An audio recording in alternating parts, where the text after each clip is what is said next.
Soilless culture, একটা ডিডব্লিউসি method আর একটা NFT culture. এটা হচ্ছে এনএফটি কালচার, দুই ভাবে হয়, এটা হরাইজন্টালি হইতে পারে, ভার্টিক্যালি হইতে পারে। নিউট্রিয়েন্টটা আমরা দেখেন এই যে ড্রাম আছে বাইরে, ড্রামে আমরা নিউট্রিয়েন্ট রেখে দিছি, এখানে টাইম সেট করা আছে অটোমেটিক, প্রত্যেক ঘন্টা পর পর আমরা 10 সেকেন্ড 15 সেকেন্ড করে আমরা রান করাই নিউট্রিয়েন্ট। এই যে দেখেন এই যে শিকড় গুলো, এখানে পানি রান করতেছে, ওই নিউট্রিয়েন্ট ঘুরবে, এখানে এই শাক হবে। তো এটা ডিপেন্ড করবে আমি কি ফসল করব সেইটার উপরে, এটার ওয়াইড, এটার লেন্থ, এটা ডিপেন্ড করে আমরা এটা দিব।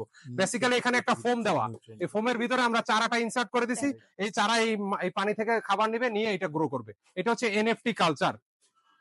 কিন্তু আমাদের দেশে কেন এটা সম্প্রসারণ এখন পর্যন্ত ভালোভাবে হচ্ছে না? কারণ এই যে নিউট্রিয়েন্টটা আমরা আনি, এটা প্রচন্ড খরচ। আমরা এখন বিআরআই এর ডক্টর আসাদুজ্জামান স্যার আছে, তার সাথে থেকে একটা গবেষণায় যাচ্ছি, কমার্শিয়াল যে ফার্টিলাইজার আছে, এই ফার্টিলাইজারটা কিভাবে এখানে ব্যবহার করা যায়, সেক্ষেত্রে মানে রেসিডুয়াল ইফেক্ট যেন আপনার শরীরে না হয়। এখন এখানে রেসিডুয়াল ইফেক্ট আছে কিনা আমরা চেষ্টা করব যে 100 গাছ দেখেন আমরা ওখানে করছি টমেটো ক্যাপসিকাম দিয়ে, এটা 2000 টাকার ভিতরে এই সলিউশনে নিয়ে আসবো। পার গাছে যদি আমার 3 কেজি টমেটো হয়, আপনি মাটির থেকে এখানে বেশি টমেটো হবে প্রতিটা নোডে। তো 3 কেজি 3.5 কেজি যদি হয়, এটার কস্ট বেনিফিট অ্যানালাইসিস করে নিউট্রিয়েন্টের খরচ 1300 থেকে 2000 এর ভিতরে আনার জন্য কমার্শিয়াল ফার্টিলাইজার দিয়ে আমরা এখানে গবেষণা করতেছি। তবে এটা রেসিডুয়াল ইফেক্ট আছে, এটা হেলথে ক্ষতি হইতে পারে, যে কারণে আমরা এই গবেষণা করতেছি। তো দুইটা মডেল এখানে হচ্ছে, একটা কমার্শিয়াল ফার্টিলাইজার আর একটা নিউট্রিয়েন্ট দিয়ে, 9টা নিউট্রিয়েন্ট দিয়ে আমরা এই গবেষণাটা করি।